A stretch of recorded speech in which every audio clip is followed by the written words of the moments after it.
I once saw Gloria Steinem in an interview, and she was talking about how in Western culture we have this tendency to try and figure out everything that's important in our lives very early on in our lives, and we're supposed to like stick with it. So like where we want to live, the kind of work that we want to do, the people that we want to partner up with and have those intimate relationships.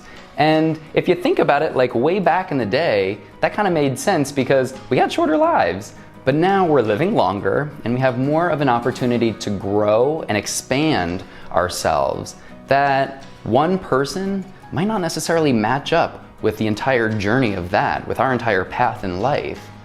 So it might actually be an opportunity for, in our own lives, to accept that we might have a couple different loves and great loves in our lives, and that might actually not mean any real failure.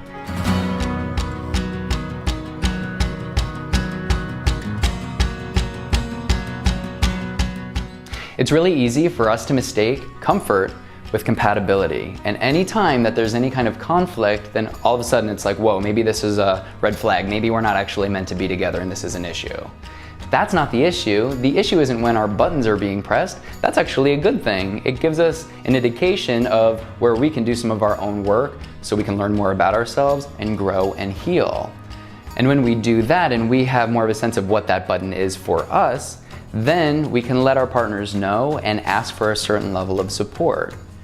For some of the things that are really essential needs for us, I'm not talking about wants, but I'm talking about things that we really actually need to feel safe and loved in a relationship. If our partner can't or won't help us meet those needs, then that is an issue. That's going to be more of an indication of issues with compatibility, and maybe that's not the right fit. For me, in a relationship, I have to know that I can just word vomit whenever I'm feeling insecure and my stuff gets stirred up. In one of my previous relationships, I remember I was trying to do that, and my boyfriend at the time just kept wanting to give me solutions and suggestions and just wanted to fix the issue. And I would tell him, I'm not looking for that. I don't need anything to be fixed because I'm not broken. I just need to be able to talk about these things. This is the solution for me, is talking about it. And all I'm really looking for in return is just for you to tell me, you hear me? It's okay, I'm normal, and I'm not a crazy person. That's it. He still struggled to be able to do that, probably for a few different reasons. But so I knew in that moment, after several times of that happening, that that was probably going to be a pretty clear indication for me that we weren't the right fit. With a long history of judgment, it's really easy for us to have higher defenses as gay people because we've got deeper wounds. And when we have those higher defenses, we're gonna be probably even more judgmental in return, and that can translate into relationships as blame, pointing our fingers, you did this wrong, that's not okay, why are you pressing my buttons? So that's not really gonna be able to help us find if we're compatible with someone or not. To actually effectively be able to gauge compatibility, we have to be able to do a few things first. First, we just need to actually be very Gandhi, which is be the change you want to see. Model the very things that you're looking for from your relationship.